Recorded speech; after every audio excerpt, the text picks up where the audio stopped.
Bonjour tout le monde. Bonjour, bonjour. Alors aujourd'hui, c'est Charlotte qui va vous montrer de super trucs et astuces avec la merveilleuse Clem. Alors je précise, le Clem que vous voyez devant, c'est une Clem de, je vais dire un prototype, non, plutôt de démonstration. Elle est transparente, c'est pour vous montrer effectivement la mécanique de la machine. Voilà, donc bien évidemment que si vous êtes un jour tenté par cette magnifique machine, elle est toute blanche et toute belle. Voilà, donc c'est juste, si vous avez besoin d'explications complémentaires, on pourra en parler. Donc je fais toujours mon petit speech, les machines à coudre de Patricia, si des fois on a quelques nouvelles derrière l'écran. Boutique de machines à coudre, des marques Pfaff, Husqvarna, Janum et Babylock. Et bien d'autres choses évidemment en boutique et sur un site du e-commerce. Nos boutiques se trouvent à Lyon et à Bordeaux. Donc sur ce, je me tais et je laisse la parole à... Charlotte. J'allais dire Martine, mais Enchantée. non, parce que je parce que je l'ai vu derrière En un effet, il y a magnifique... Martine, voilà, oui, oui, tout à fait. Martine et Guillaume qui visiblement sont en vacances, avec un joli fond. Donc, nous sommes absolument enchantés de partager ce savoir avec MG Formation, au passage. J'ai la pression du coup. Ah non, j'aurais pas dû le dire. Non mais je les ai vus. Alors, donc voilà, les machines à coudre de Patricia et Charlotte en particulier vous présentent les trucs et astuces et accessoires version surjeteuse. Voilà, et moi je suis toujours derrière l'écran pour vous répondre par mail à vos différentes questions. Bon, pour ça, tout simplement parce qu'effectivement on ne peut pas répondre oralement, il y a trop de bruit et c'est ingérable et désagréable pour tout le monde.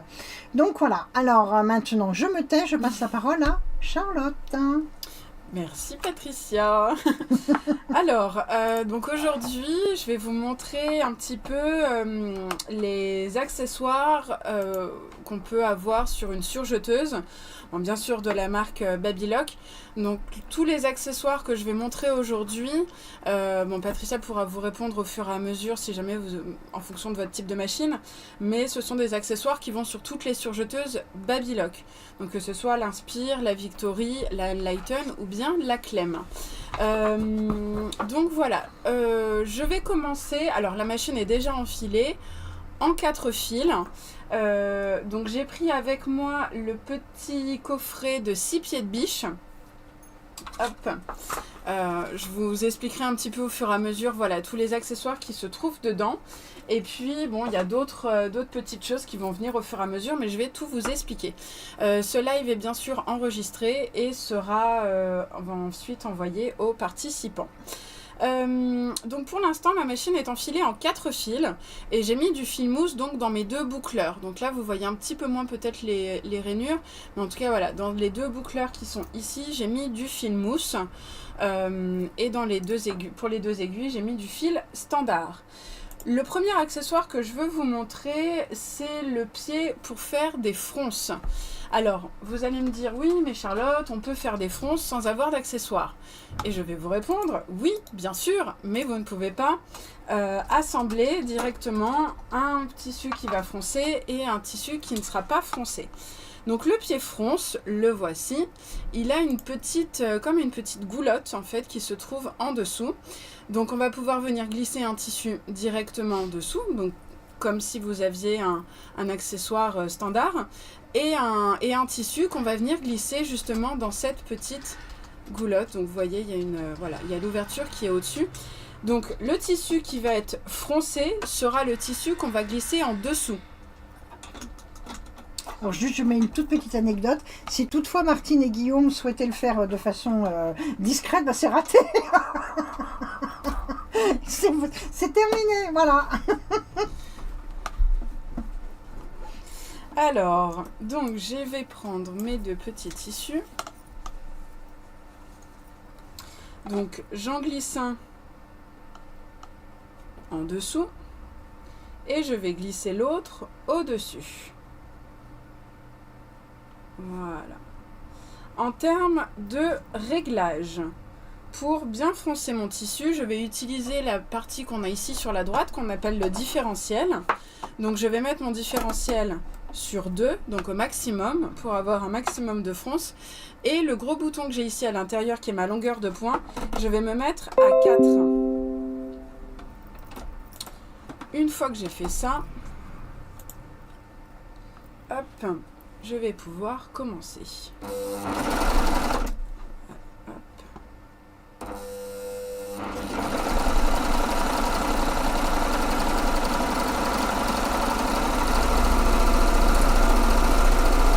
Alors j'ai gardé mes 2 aiguilles pour avoir un maximum de fronce.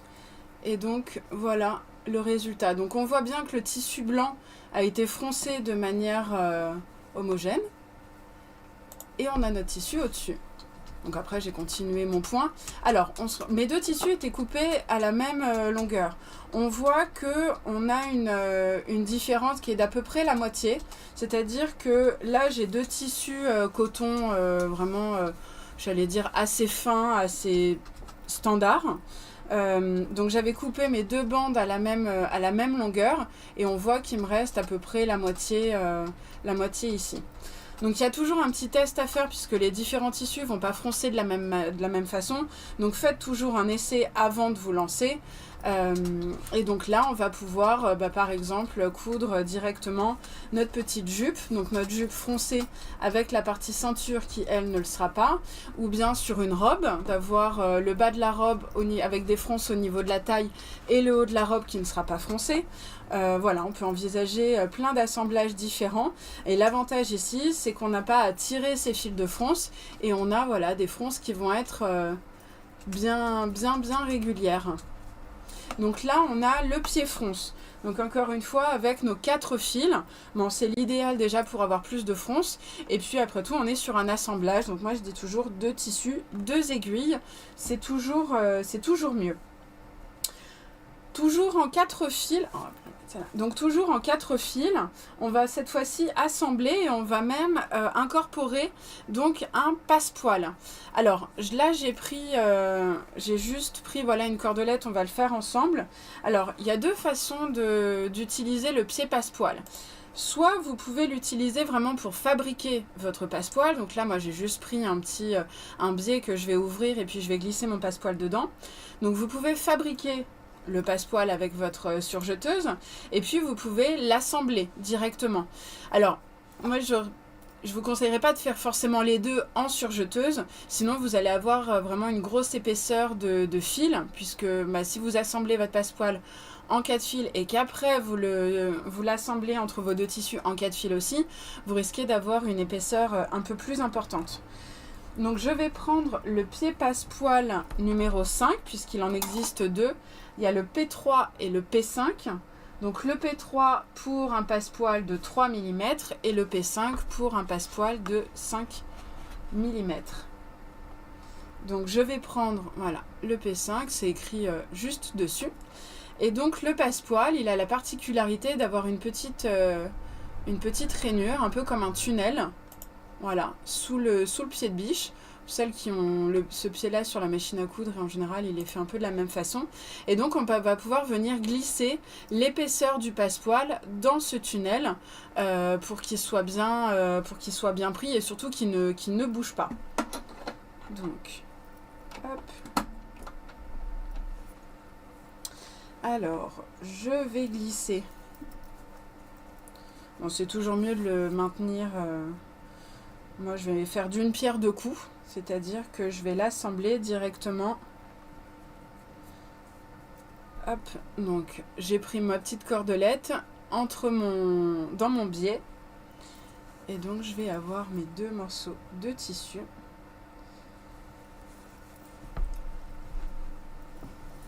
Donc on a les 2 morceaux de tissu et on veut que notre passepoil vienne vraiment entre les 2.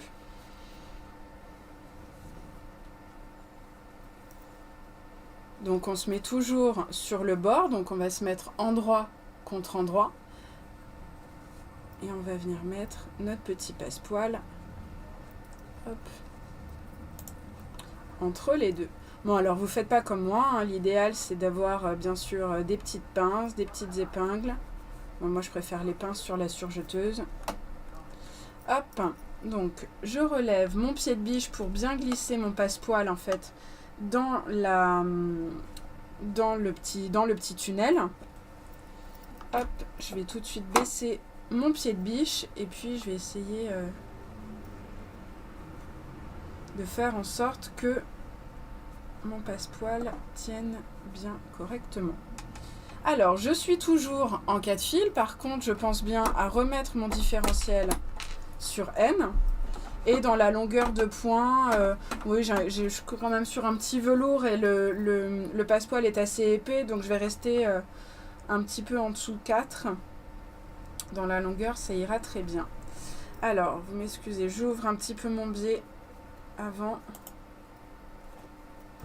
Hop, pour bien glisser et pas m'arrêter trop souvent. Voilà. Hop, j'ai bien baissé mon pied de biche et on va pouvoir...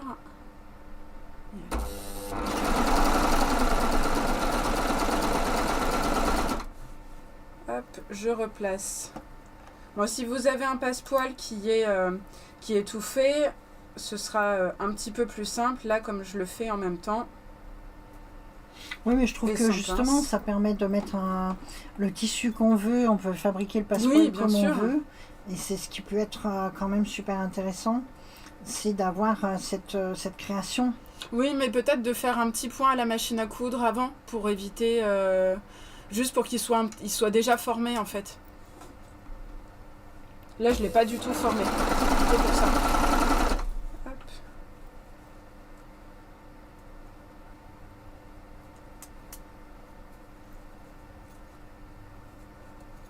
Je vais surtout éviter que mon biais se plie en dessous. Comme il était en train de le faire.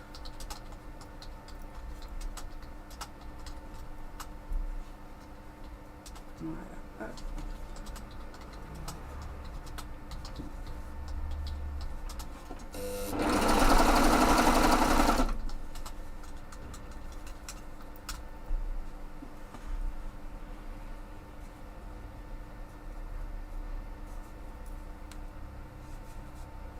Si vous avez un passepoil plus fin, vous prenez bien le P3 et ce sera exactement la même chose. Hein. C'est juste que la goulotte est un petit peu plus petite.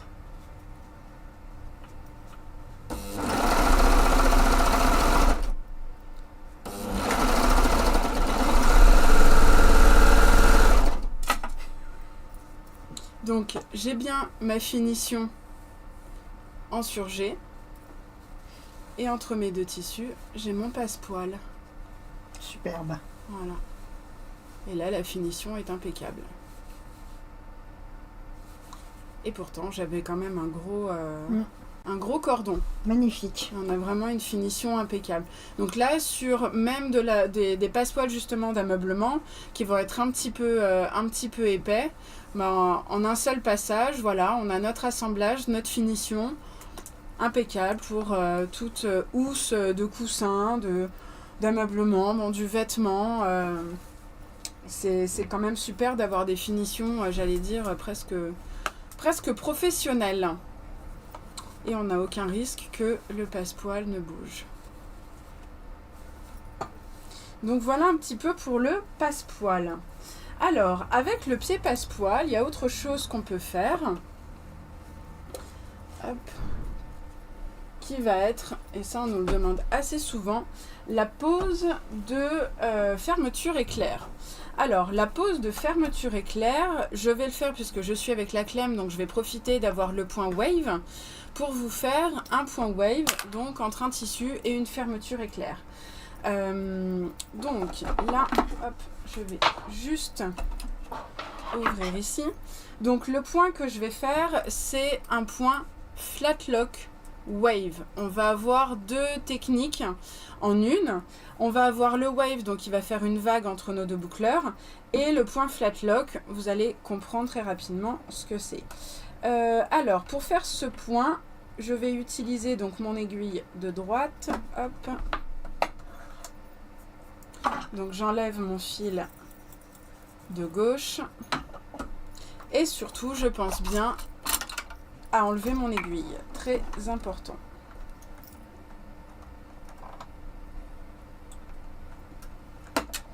Hop.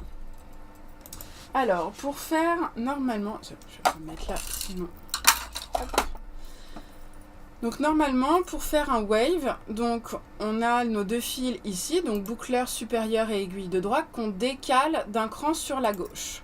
Ça, c'est quand on veut faire un point wave. Quand on veut faire un point flat lock, notre fil d'aiguille, on va venir le mettre ici avec notre fil de boucleur supérieur. Donc, pour faire un wave flat lock, on inverse ces deux-là. Donc, mon fil ici est bien mon fil de boucleur inférieur. Lui, il ne bouge pas. Et ensuite, je vais inverser uniquement dans les rainures. Donc, je ne vais pas tout désenfiler. Je vais juste enlever mes fils là-haut. Hop. Pour les inverser.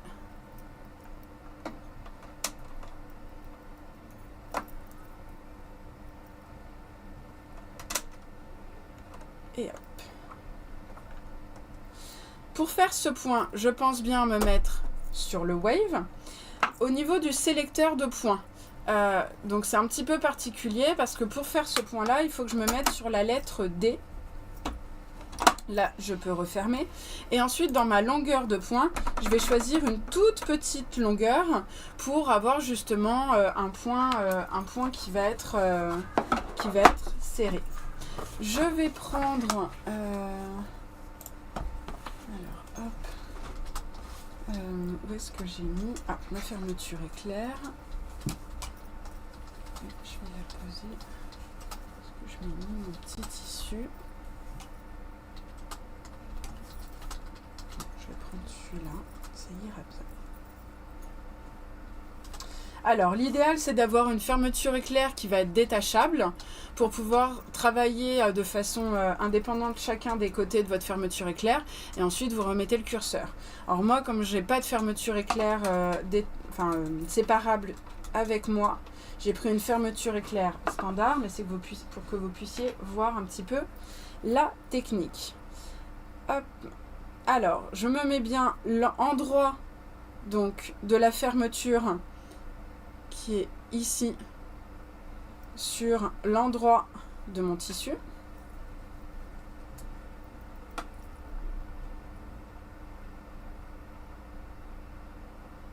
Et je viens me caler. Alors comme c'est une toute petite fermeture, je vais quand même plutôt mettre le P3, excusez-moi.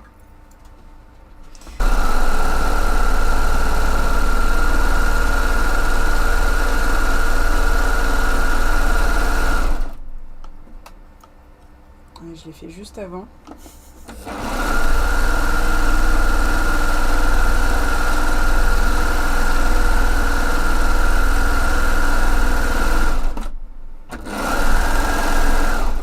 Ma fermeture est toute petite. Voilà. Magnifique. Donc j'avais bon quand même. Le direct. Voilà, donc ouais, le but du point flat lock, c'est de pouvoir tirer sur les deux et d'avoir en effet quelque chose de très propre derrière. Sur quelque chose où on n'a pas forcément envie de mettre une doublure.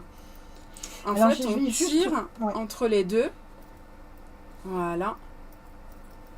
Alors pour les dames, parce que j'ai la question juste pour la doublure, pour le coup on peut la mettre aussi. Ah oui, bien sûr. Voilà, mais effectivement on ne fait pas dans ce cas-là, on met tout en une seule fois, on n'a pas besoin de faire un pli, de retourner après. Et on glisse, voilà. Exactement. Voilà, là l'idée, le côté wave, donc on a nos deux vagues, donc un boucleur en bleu et un boucleur un peu dégradé. Et ensuite, le côté flat lock nous permet d'avoir quelque chose de bien plat derrière. Et donc on a bien notre fermeture. Donc merci Martine pour ce petit rappel de envers contre envers. Quand on vous dit que T'as les bien fait de formations- venir, Martine. quand on vous dit que les formations de Martine et de Guillaume sont exceptionnelles, ben voilà. Donc voilà un petit peu ce que ça donne. Et ensuite, on fait en effet la même chose de l'autre côté et on remet son petit curseur. Alors contrairement à la machine à coudre où on peut glisser le curseur entre les deux, bon, bah, sur la surjeteuse, malheureusement, c'est pas le cas puisqu'on a quand même le couteau. Donc voilà. Mais la finition ici, elle est impeccable. Tu nous refais juste un brief sur les réglages? Alors, réglage. Donc, déjà au niveau des fils, à ce niveau-là, donc dans les 4 goulottes qui sont ici, la première en partant de la droite, boucleur inférieur, reste à sa place. Ensuite, à côté, j'ai mis mon fil d'aiguille de droite. Ensuite, j'ai mon fil de boucleur supérieur. Et dans le 4e, j'ai rien. Donc, à ce niveau-là, j'ai boucleur inférieur, aiguille de droite, boucleur supérieur. Par contre, le fil d'aiguille vient bien dans l'aiguille et le fil de boucleur vient bien dans le boucleur, sauf qu'il part de cette rainure-là au lieu de partir de celle-ci. Donc ça, c'est pour les fils, c'est hyper important. Si vous ne bougez pas vos fils, forcément, votre point ne va pas fonctionner. Le sélecteur de points, on se met sur D. Longueur de points ici, sur la partie standard et sur le 1, vraiment au minimum pour avoir vraiment quelque chose de très serré comme ça. C'est ce qui va faire la densité de votre point. Si vous vous mettez à 2, 3 ou 4, bah, vous allez voir que votre point wave il va être tout lâche. Le but ici, c'est d'avoir quelque chose de bien dense. Et l'idéal, bien sûr, c'est dans les deux boucleurs, donc celui qui est là et du coup celui qui est là, on met bien du fil mousse. Donc, sélecteur de points D, longueur de points 1. On pense bien à changer les fils qui sont ici. Et on se met envers contre envers. Ça, c'est du coup, je vais le retenir. Hein. Je pourrais plus me louper. Hein. Je relis les... Donc, on a vu du coup la fermeture éclair donc avec le point wave. Ce que je voulais également vous montrer, la pose d'élastique. Alors, la pose d'élastique, hop, je pense bien à revenir par contre sur ma partie overlock ici. Je vais me remettre en A parce que je vais venir, hop, et mon fil d'aiguille à côté. Donc on pense bien à les remettre chacun à sa place, hein, sinon vous allez avoir des surprises.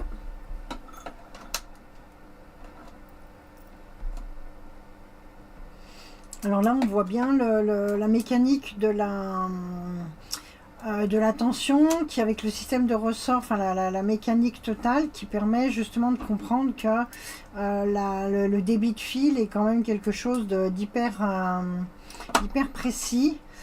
Le fait d'avoir cette machine qui n'est pas forcément jolie mais qui nous permet de voir vraiment cette mécanique, je trouve ça génial. Alors, sur la pose d'élastique, donc là, cette fois-ci, j'ai pris un petit jersey avec un élastique assez, j'allais dire pas trop souple non plus, on est plutôt sur un élastique un peu type boxer. Donc, je vais penser à mettre mon pied de biche spécial pose d'élastique. Donc, c'est celui-ci, c'est celui qui a une vis au-dessus. Donc là, on va avoir plusieurs réglages. Il y a tout d'abord en effet la vis qu'on a au-dessus et puis il y a la vis ici qu'on a sur le devant.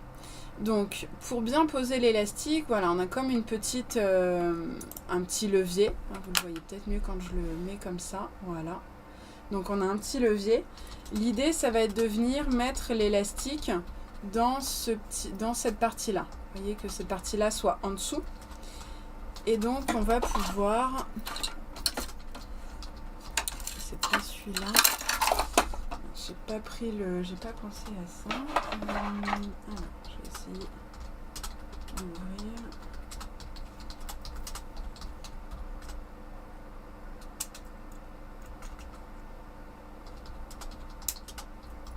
Voilà, donc on a la petite vis qui est au-dessus, qui va me permettre en fait de maintenir mon élastique de façon droite. Donc là, j'ai un élastique qui est un petit peu large. Si on a un élastique qui est beaucoup plus étroit, cette partie-là va bien sûr, hop là, venir se caler en fonction de la largeur de notre élastique. Donc là, moi, je vais l'ouvrir complètement. Et on resserre. Mon élastique est peut-être un peu trop large d'ailleurs.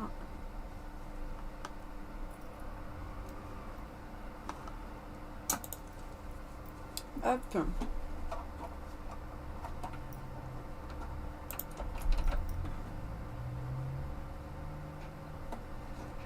Donc concernant la deuxième vis qui est au-dessus, c'est celle qui va nous permettre de tendre plus ou moins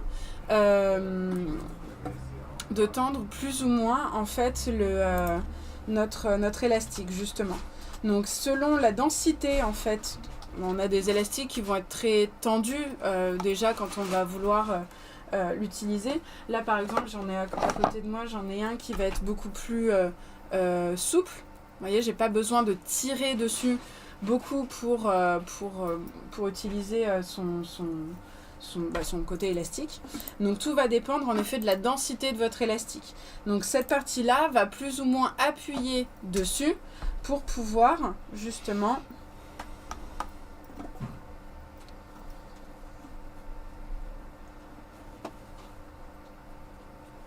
donc pour la pose d'élastique, on peut jouer sur la vis qu'on a au-dessus et on va pouvoir jouer bien sûr sur les fronces qu'on a ici.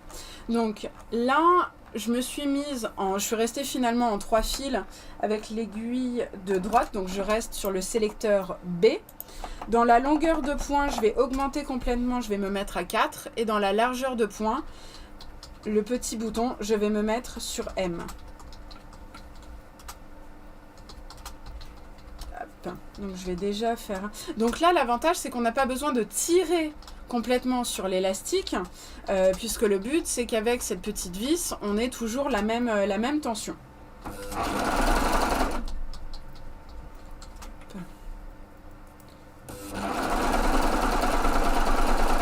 Voilà, je vais resserrer mon élastique pour que vous puissiez voir un petit peu la différence.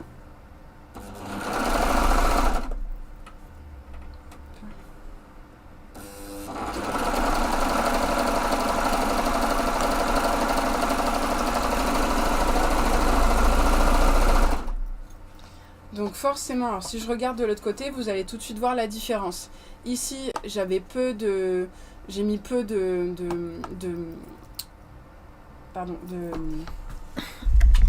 tension en fait dans la vis, j'ai peu vissé.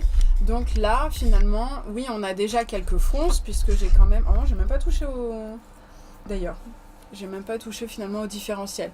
Donc là, on a quand même déjà l'élasticité, bien sûr. Et puis, quand j'ai augmenté la tension, justement, bon, bah là, j'ai beaucoup plus de fronces, puisque mon élastique, on le voit, il est beaucoup plus tendu. En fait, il faut que je tire beaucoup plus dessus pour utiliser l'élasticité, alors que là, j'ai pas forcément besoin de le faire.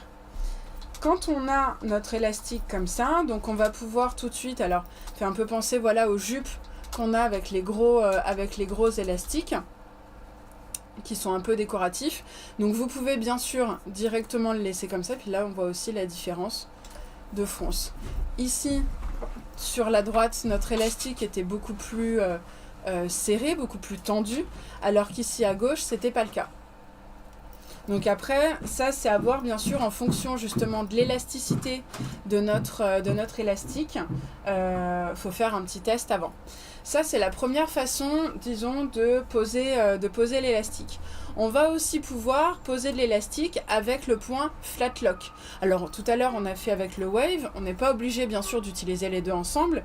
Et c'est vrai que sur des élastiques un petit peu larges et un petit peu décoratifs, moi j'aime bien utiliser le point flat lock, ce qui permet d'avoir quelque chose de bien plat derrière. Et qui va éviter, vous voyez, d'avoir cette partie-là qui, justement au niveau de la taille sur une jupe peut être un petit peu gênant. Donc dans ce cas-là, on va plutôt utiliser le point flat lock. Alors le point flat lock tout seul, c'est un point que je vais vous montrer après, notamment avec la pose dentelle, donc je pourrais revenir aussi sur l'élastique pour vous montrer aussi à quoi ça ressemble. Le point flat lock, vous pouvez le faire en 3 fils ou en 2 fils. Il est toujours expliqué sur votre guide d'enfilage rapide. Et donc je le ferai voilà, tout à l'heure avec en même temps que la pose dentelle. On fera un petit flat lock ici pour que vous puissiez voir un petit peu ce que ça donne. Donc le pied pose élastique, il est aussi bien, utilisé puisque vous n'avez pas à tendre votre élastique, parce qu'on ne met jamais la même tension quand on le fait soi-même. Donc c'est vrai que c'est pas toujours, pas toujours évident. Voilà un petit peu pour la pose d'élastique. Donc là, je suis toujours dans les accessoires qui font partie du coffret de 6 pieds de biche. Toujours dans ce coffret, vous allez avoir celui-ci qui s'appelle Pose Perle. Alors on le reconnaît bien parce que cette fois-ci, on a un petit tunnel mais qui va être sur le dessus, contrairement au pied passepoil où le tunnel était en dessous.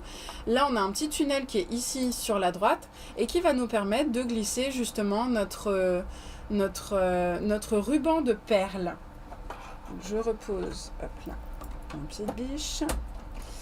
Alors, ce qu'il va vous falloir, ça va être des petites choses, voilà, comme ça. Donc vraiment un ruban, j'appelle ça un ruban de perles, un collier de perles. Je crois que en termes de taille de perles, il ne faut pas que ça excède 4 mm. Il ne faut pas que votre perle excède 4 mm de diamètre pour pouvoir glisser voilà, dans la petite goulotte qui est prévue à cet effet. Alors, je vais prendre une petite longueur. Alors juste là, j'ai changé, normalement on est sur la 5G, donc normalement vous ne devriez plus avoir de problème. Effectivement, on ne pense pas à chaque fois, mais je pense que ça doit être mieux. Donc, on glisse. En général, moi, ce que je fais, c'est que voilà, je glisse d'abord, donc je prends un petit peu de marge. Hein. On glisse d'abord la dentelle. Et puis alors, je vais faire juste quelques points. Enfin, voilà. Juste un point. J'ai tourné une fois le volant pour que ma dentelle soit prise tout de suite et qu'elle glisse pas et qu'elle vienne voilà, dans le mécanisme. Donc là, pour l'instant, comme ça, elle est déjà bien en place. En termes de réglage, donc je suis toujours en 3 fils, mes 2 boucleurs et mon aiguille de droite. Cette fois-ci, je vais me mettre en rouloté.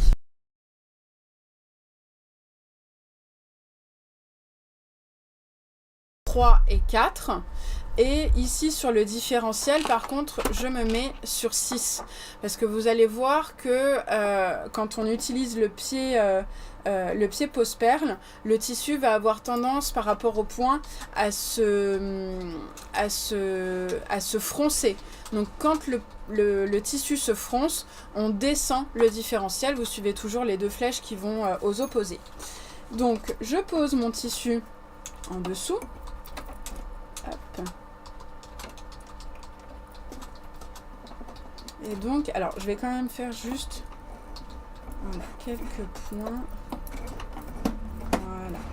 Pour bien caler mon ruban de perles. Et on y va. Donc, alors je sais pas si vous le voyez bien. Je vais peut-être essayer de rapprocher un peu la caméra juste pour vous montrer voilà, comment est positionné. Voilà, le ruban de perles, il est vraiment ici, à la droite du pied de biche, dans la goulotte. Et donc, il passe vraiment juste à côté du couteau. Donc, il n'y a aucun risque que le couteau coupe votre collier de perles. Donc là, on est vraiment sur de la décoration. Hein. Le but, c'est de le faire...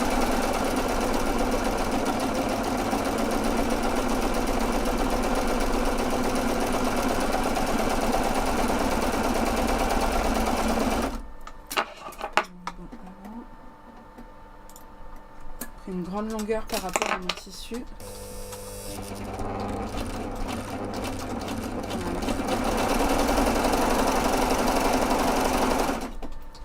Vous voyez, mon tissu est fin, donc forcément, voilà, ça fronce un petit peu. Mais on a vraiment une finition, voilà, sur un bord de manche. Ça, c'est absolument magnifique. Donc diamètre maximum 4 mm pour les perles. Vous pouvez après jouer en fonction de comment se fait votre point. Vous pouvez jouer bien sûr sur la longueur du coup de point. Mais par contre, pensez bien à choisir une grande longueur. Parce que si vous choisissez une toute petite longueur, en fait, vous allez avoir beaucoup de fils entre les perles. Je ne sais pas si vous le voyez un petit peu. Là, forcément, on a les deux boucleurs qui passent. Donc, on a vraiment une jolie finition. Donc on peut utiliser un ruban de perles, on pourrait aussi utiliser, si on a un joli cordonnet, pourquoi pas, venir faire vraiment quelque chose de décoratif sur le bord d'un tissu. Et là on est vraiment dans de la décoration. Donc ça c'est le pied pose perles et paillettes. C'est son nom complet. Hop, et qui fait bien sûr toujours partie du kit de 6 pieds de biche. Je continue avec le pied pose dentelle. Je l'ai rapidement évoqué tout à l'heure. Le pied pose dentelle, il ne fait pas partie du coffret de 6 pieds pour les surjeteuses. Pour celles qui ont le coffret combiné, par contre, il est dedans. Mais sinon, il existe en individuel. Alors, le pose dentelle, vous allez aussi pouvoir l'utiliser pour poser par exemple un galon, pour poser un ruban. Vous n'êtes pas obligé d'utiliser que de la dentelle, bien sûr. Donc là, je vais vous montrer, je l'ai évoqué tout à l'heure, mais je vais vous montrer comment poser de la dentelle avec le point flat lock. Donc le pied pose dentelle, le voici. Voilà, donc cette fois-ci on a une partie qui est sur la droite dans laquelle on va pouvoir venir glisser notre dentelle et donc on va pouvoir poser sa dentelle sans que la dentelle ne soit coupée et surtout qu'elle soit toujours bien guidée, qu'elle soit toujours sur le bord du tissu. Alors cette fois-ci je vais faire un flat lock en 2 fils. Je veux quelque chose d'assez léger. Donc pour faire le flat lock en 2 fils, je vais garder mon boucleur inférieur qui est le fil bleu qu'on voit ici et un fil d'aiguille. Je vais enlever mon fil de boucleur supérieur. Là, je tourne un petit peu mon volant pour enlever mon fil. Voilà. Et donc là, sur le côté, j'ai plus que mes 2 fils. Donc celui-ci, je peux le laisser là, il ne va pas me gêner. Par contre, pour passer ma machine de 2 boucleurs à 1 boucleur, je vais utiliser le convertisseur. Ça, vous nous posez souvent la question, à quel moment on l'utilise? Eh bien, ce moment est arrivé. Donc, on va pouvoir... Donc ça, c'est la même chose sur toutes les machines aujourd'hui. On a une partie qui est ici sur la droite, qu'on va tirer donc sur la droite. Et vous allez voir que, hop, on bascule très facilement puisque il y a maintenant un ressort. On a juste à basculer et on a converti. Du coup, notre machine, en fait, on a bouché avec ce convertisseur le trou de sortie du boucleur supérieur. On ne met pas de fil dans le boucleur. On va toujours l'utiliser, bien sûr, il va toujours avoir le même mouvement. Mais par contre, la sortie est bouchée grâce au convertisseur. Et donc là, ma machine est en 2 fils. Donc pour faire du flat lock en 2 fils, il faut... Alors celui-ci, je vais l'enlever. Et avant juste de faire une petite bêtise... Ouais, non, c'est bien ce qui me semblait. Donc comme tout à l'heure, je vais avoir mon fil d'aiguille normalement qui est ici. Je vais le basculer ici au milieu. Donc j'ai mes 2 fils, boucleur inférieur, donc le bleu, et ici je vais avoir mon fil d'aiguille. Hop. Et hop. Le sélecteur de points, je me mets sur la lettre B. Je remonte ici. Je remonte là. Je vais pouvoir prendre du coup ma dentelle. Alors la dentelle, on peut l'assembler comme je l'ai fait précédemment. On peut aussi l'assembler en 4 fils sur G classique. Là, l'idée, c'était de vous montrer une autre façon de faire. Peut-être un peu plus méconnue, je dirais. Hop, alors je vais l'assembler là sur le bord.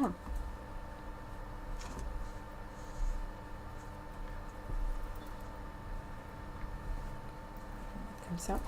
Donc, mon tissu, il va bien venir en dessous. Hop. Cette fois-ci, je pense bien remettre ma longueur. Je vais me mettre à 3, ça me semble pas mal. Je vais descendre ça. Et je vais glisser.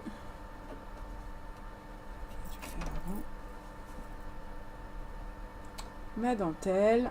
Alors ce que j'aime bien faire, c'est l'avancer un petit peu et puis piquer 2-3 points dedans, juste pour qu'elle soit maintenue. Et ensuite, je vais glisser mon tissu en dessous.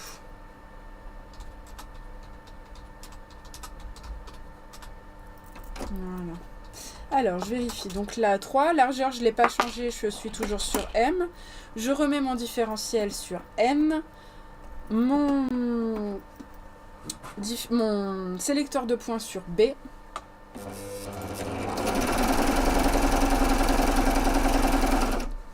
C'est parti.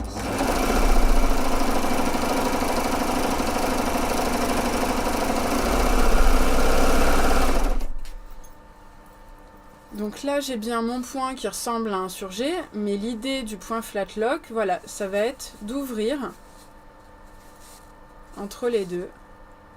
Donc on a un point qui se voit des deux côtés, bien sûr.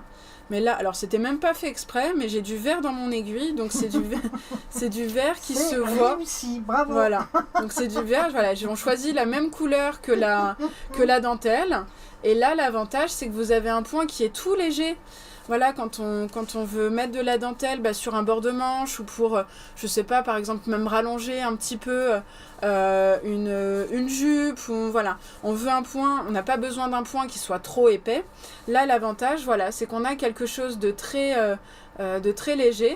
Et derrière, on n'est pas obligé de mettre du fil mousse, hein, bien sûr. Bon, moi, j'ai gardé mon fil, mais l'avantage, c'est qu'on a un point qui est plat derrière. Donc, le fait d'écarter, voilà, les deux, on a notre fil d'aiguille qui se voit entre le tissu et la dentelle. En choisissant une couleur identique, ça passe presque inaperçu. Et puis derrière, on a notre point qui est plat. L'avantage d'utiliser le point flat lock quand on veut faire justement de la pose dentelle, c'est qu'on n'a pas à replier son point sur l'arrière et de revenir faire une surpiqûre. Là, vous avez, voilà, tout de suite la dentelle. La dentelle ne va pas remonter. Si je l'avais assemblée de manière classique, la dentelle serait remontée. Derrière, on aurait une surépaisseur. Alors que là, on a tout de suite une belle finition. Et donc, ce que je vous disais, c'est qu'on peut utiliser cette technique du flat lock sur... qu'est-ce que j'ai fait de mon petit tissu que j'avais tout à l'heure. Ah oui, là-dessus. Voilà, comme je vous disais, sur la pose d'élastique, je vais reprendre un élastique et je vais le remettre derrière. Donc je fais vraiment le même point, un flat lock, mon flat lock de fil, hop. Donc je glisse mon élastique en fait à la place de la dentelle. Je descends mon pied de biche et on y va.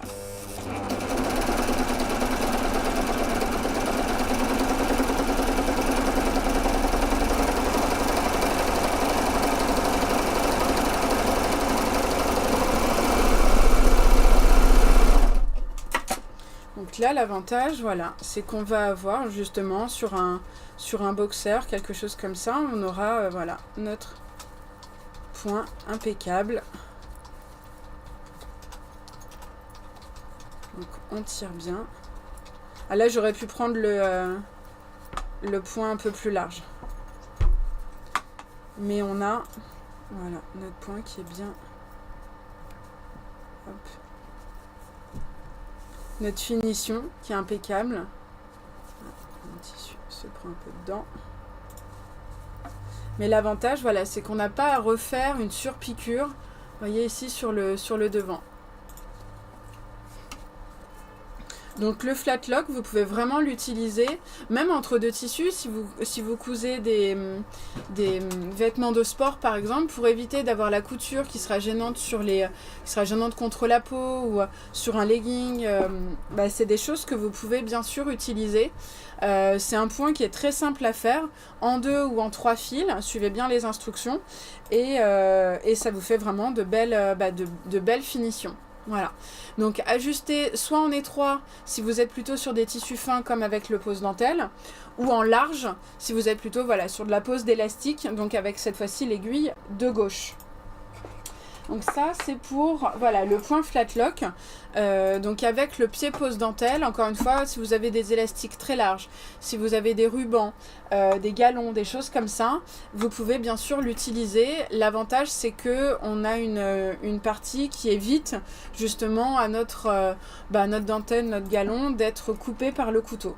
Et c'est à ça que sert justement cette petite partie ici, qui protège justement ce qu'on ne veut pas couper. Donc ça c'était le pied pose dentelle, qui existe j'allais dire à l'unité, ou alors pour celles qui ont une machine combinée, il est fourni dans le kit de 6 pieds de biche. L'autre pied que je voulais vous montrer, qui est d'ailleurs le dernier du coffret, c'est le pied ourlet invisible.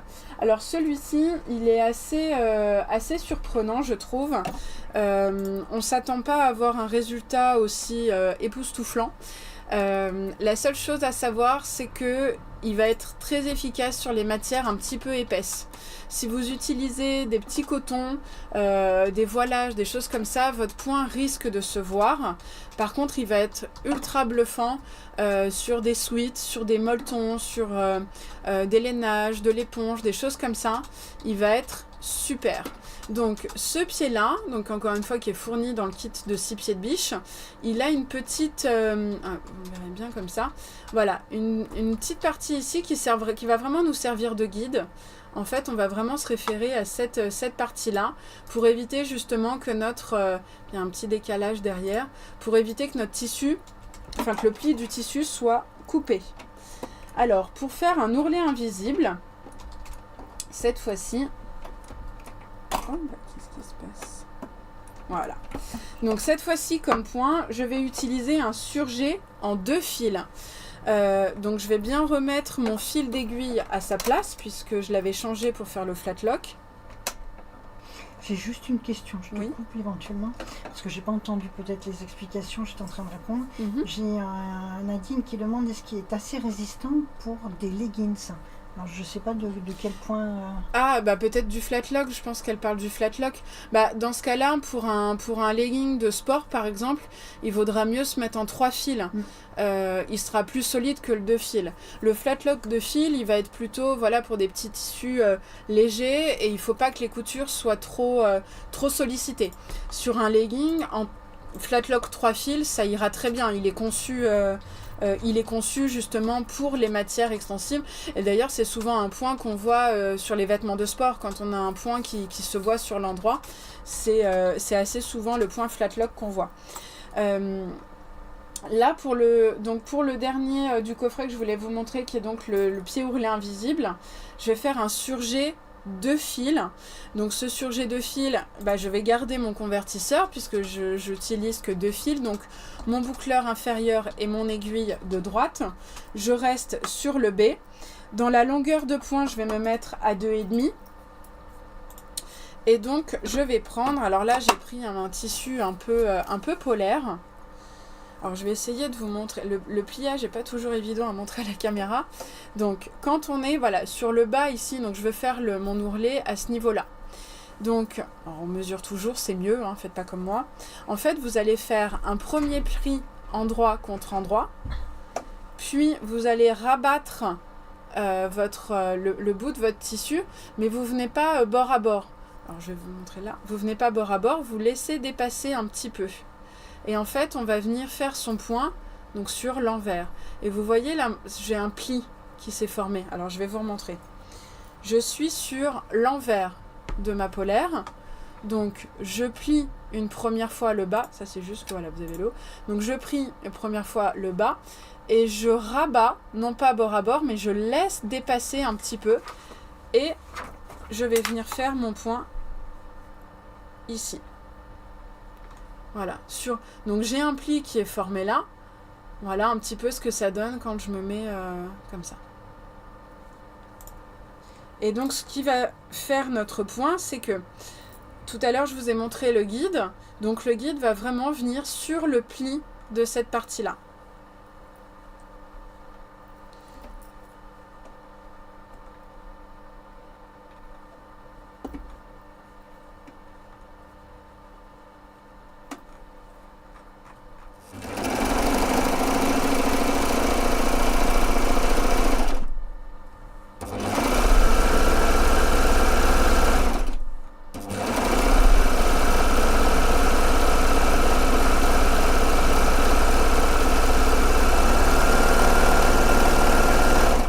Donc une fois que j'ai fini mon point, j'ai bien insurgé ici. Ça c'est ce qui était derrière. Donc là je suis sur l'envers. Et en fait, sur l'endroit, j'ai absolument rien. Alors que derrière, mon point, vous voyez, il est impeccable. Là forcément, là il s'est pas bien pris. Mais là, par contre, je peux pas passer, voilà. Là il est bien cousu. Et là j'ai absolument rien. Donc l'ourlet invisible, il va vraiment se faire, moi je pense qu'il y a un endroit où j'ai un peu... il va vraiment se faire que sur les matières qui sont un petit peu épaisses. Donc en effet, un sweat, un molleton, de la polaire, voilà, dès que vous avez une matière qui va être un petit peu épaisse, vous aurez vraiment un ourlet invisible. Là, il n'y a vraiment aucun point qui se voit. Et derrière, ma finition, elle est impeccable. Si on fait ça sur un coton, votre point en fait risque de se voir. Je peux vous montrer un petit peu ce que ça donne. Donc je refais le même pliage, endroit contre endroit, je rabats. Là j'ai un petit coton.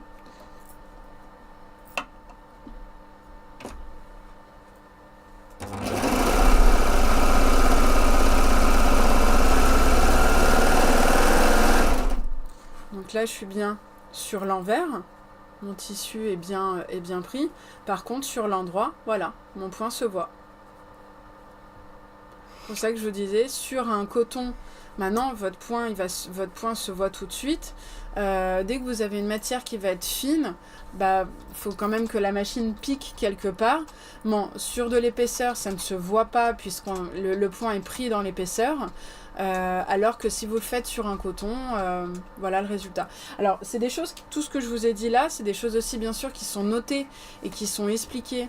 Quand on a le coffret, on a un petit livret d'explications, et puis dans les petites boîtes, on a également un petit dépliant avec toutes les explications en effet pour utiliser correctement les accessoires. Et sur le pied d'ourlet invisible, c'est bien noté qu'il est idéal pour les matières un petit peu épaisses.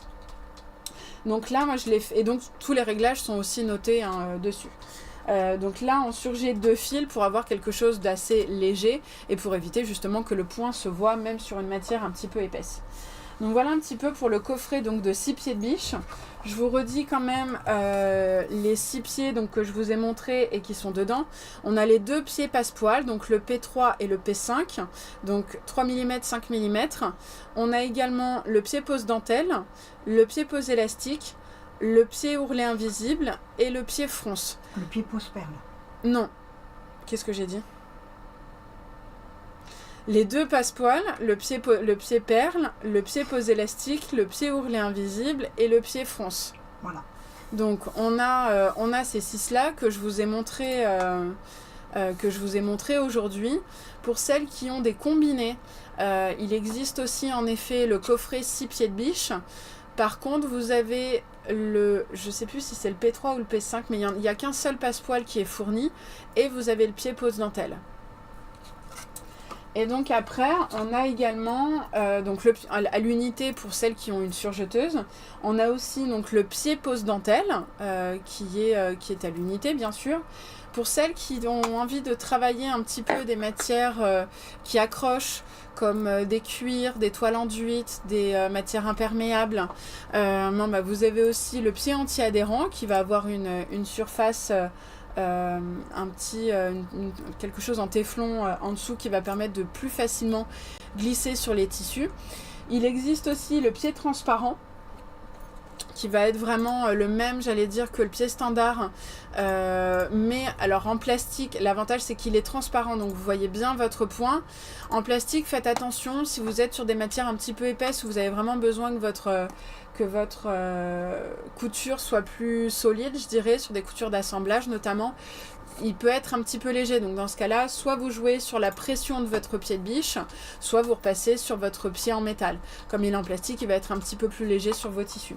Donc juste faire attention à ça.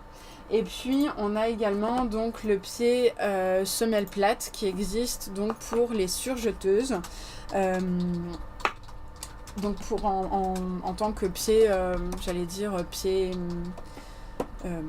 à l'unité, pardon. Donc voilà un petit peu pour les pieds de biche qu'on peut utiliser avec les surjeteuses Babylog. Donc que ce soit voilà, tout ce que j'ai montré là, sur l'Inspire, la Victory, la Enlighten et la Clem. On va retrouver les mêmes sur les combinés, mais attention, ce ne sont pas forcément les mêmes références. Là, on s'est vraiment mise que sur une surjeteuse. Et puis dans les autres accessoires disponibles, sans même parler forcément de pied de biche, vous l'avez peut-être vu tout à l'heure, on va également avoir des bacs récupérateurs de déchets. Donc vous avez soit le système voilà, avec vraiment le bac qu'on va venir, d'ailleurs je l'ai pas forcément remis, voilà, qu'on vient clipper comme ça devant et qu'on enlève pour ouvrir le capot. L'avantage de celui-ci aussi, c'est qu'il a une petite partie aimantée. Pour celles qui n'ont pas l'aimant ici comme la Clem, c'est assez pratique d'avoir la partie aimantée pour les aiguilles.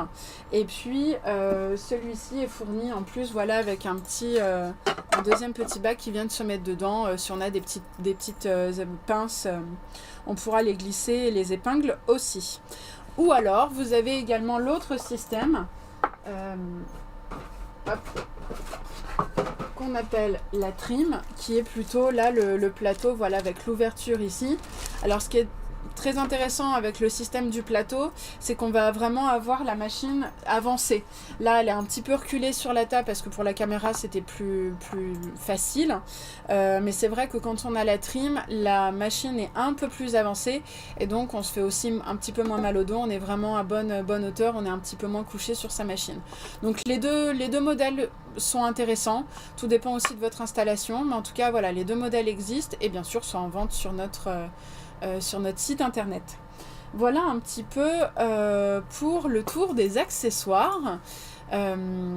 J'espère que ça vous a plu. Donc voilà, mais écoutez, en tout cas, merci beaucoup, merci pour votre participation, merci voilà, pour votre enthousiasme pour nous suivre et pour nos cours, et je vous dis à très très bientôt. À bientôt. Merci beaucoup. Merci beaucoup.